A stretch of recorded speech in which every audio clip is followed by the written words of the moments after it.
You Smavs, Maz. Maz on the That's beat. it. You want cheap pattern.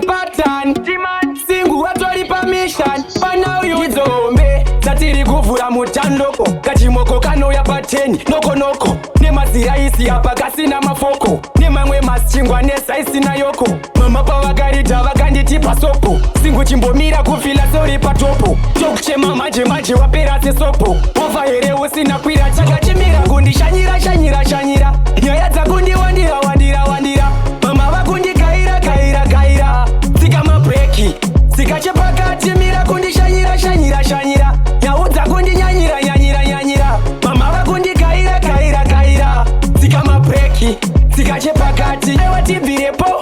Vakundi pinza bisi kuuya patenga mama chimboita isi. Aiwe baby. Wandisimudzira winzi kubva zuva ravakandipa bekti binzi. Tobvunza. Aiwe singu wakatyirei. Iwewe baby ndinoti wakanipirei. Saka singu ko waimbotirei. Manje handichada. Saka chimira kundi shanyira. Nyaya dzakundi nyanyira. Momi wandikaira. Tsika mabrek. Tsikache pakati mira kundi shanyira. Nyaya dzakundi nyanyira. Mama vakundi kaira. Tsika mabrek.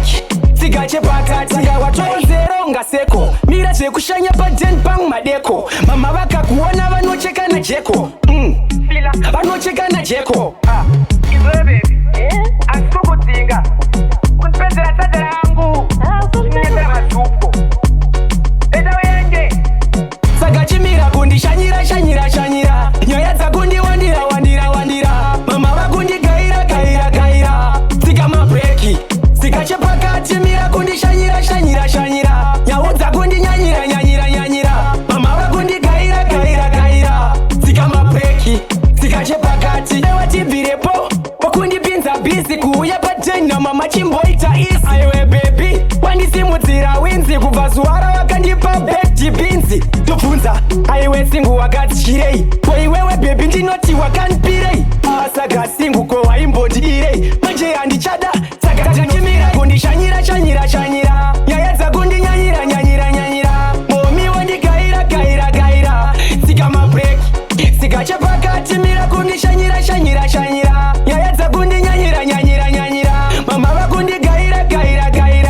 Tsika mabreki. Tsikache pakati. Saka watonzero ngaseko. Mira zvekushanya paden pang madeko. Mama vakakuona vanocheka na jeko. Pila vanocheka na jeko. Chimira kundi shanyira. Nyaya dzakundi nyanyira. Momi wandikaira. Tsika mabreki. Tsikache pakati mira kundi shanyira. Nyaya dzakundi nyanyira. Mama vakundi kaira.